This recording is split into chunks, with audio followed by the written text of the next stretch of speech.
fits in very well with what you have just experienced. Okay. What you picked up on. Are you all right? Yeah, I'm fine. I'm great. I'm great. Came in, and Sam said, "Let it be. Just relax back, and let him say." Do you want to see if we can go in there? I don't know if this door is unlocked or not. Sorry about that. Oh, no, it's not.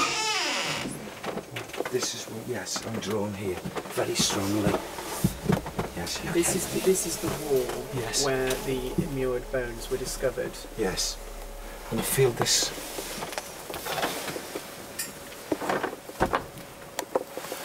Oh yes.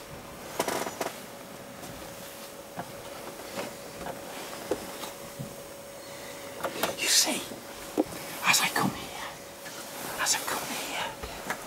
the feelings now are of the peacefulness, and that was allowed, I feel, which took me unawares really, but was allowed. Sam says, "Let go," and now that is what was what Jason had said. There is the rest period for the boy, but that was given as what the experience prior to actually leaving this physical body of the screaming, because there was screaming. I heard screeching and screaming coming up the stairs, and that was like, just for a short period of time, coming in. Well, people who've seen the ghost have said that it moans or wails at them. And that was a screeching wail. And I feel, without a doubt, and I say it humbly, that not just as incarceration, but the picture and the feeling that I was receiving was that the torture of the boy, the torturing of the boy in many ways. In other words... Well, no one knows, I mean, the bones were there, that's fact. Right. We don't know who they were. They don't know who the child was, or why he was immured, or why there was a skeleton of him, or why an adult was immured with him. They don't know if he was dead before it was put in, or whether it was immured alive, whatever. They don't know. It's the fact. All they know is that there were bones there. They were a child, and they were a male child. I got the ending of a life of poisoning as well. I've had 2 poisoning conditions here, a lady and a boy. Poisoning. But abuse before.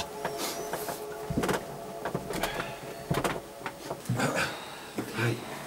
Okay. What do you want me to do, Sam? Take me where? Those 2 men.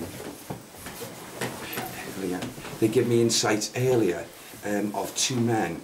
One man being very secretive and swearing the other person who was taking his confidence and really threatening him with his life if he broke the confidence.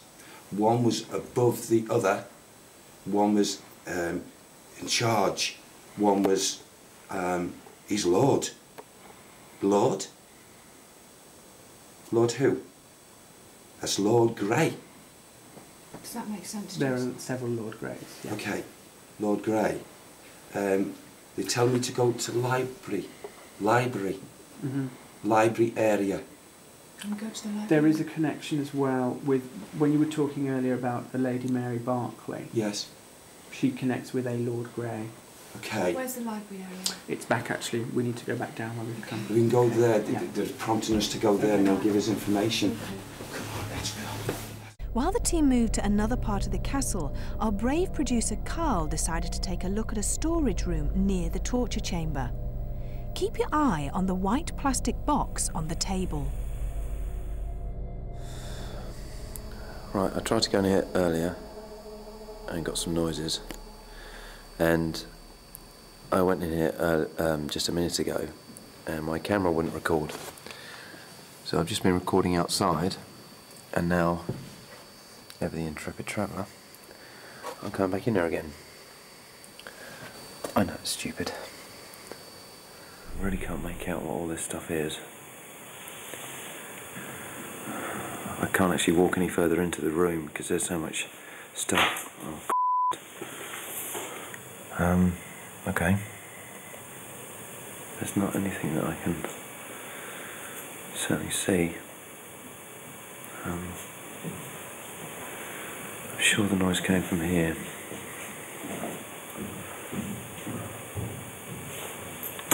Oh, was that? What was that? Sounded like sort of glass breaking or being rapped on. Well, I don't feel too bad in it.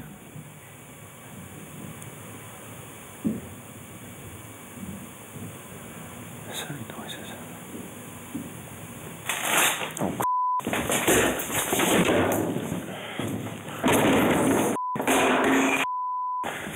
Right. It's enough. I guess we get Derek in there later on. I'm not going back in there.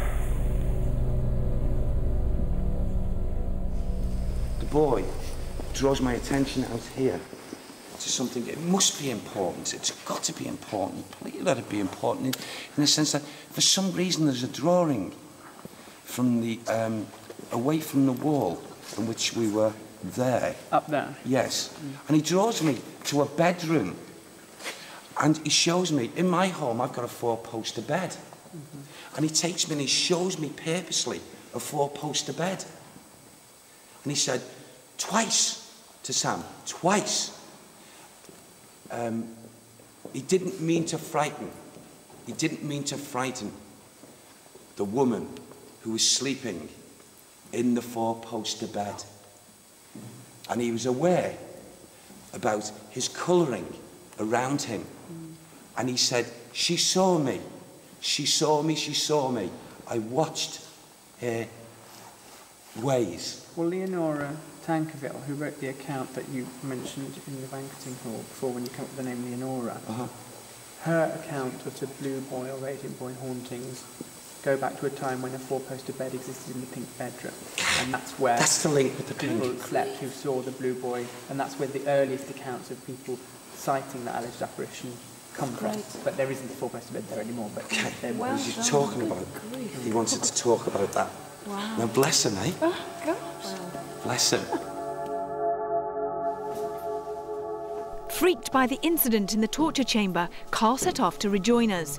On his way back through the castle, he had yet another chilling experience to report. Martin said something about a little girl. It could have been a little girl laughing. Yes, in where? Just down in that corridor. You know where our rooms are? Yeah. There's like some boxes, like bread baskets or something, just about there.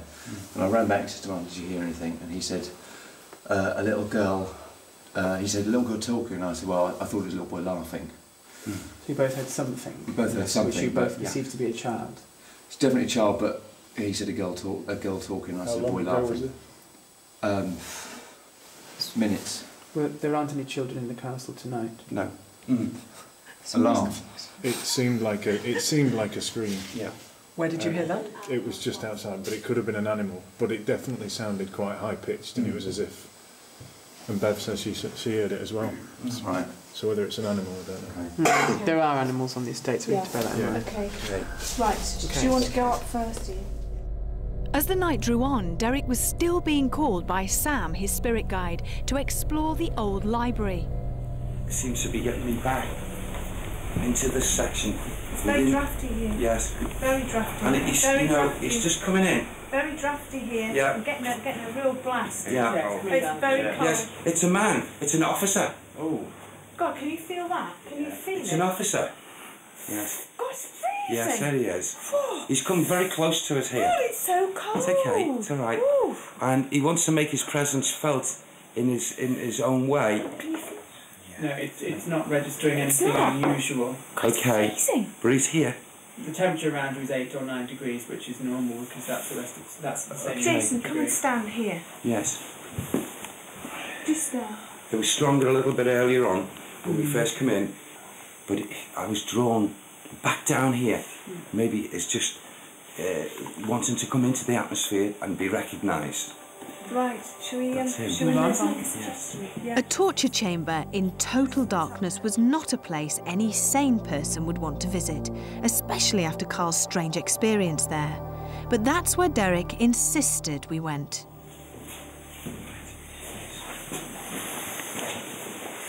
It's like a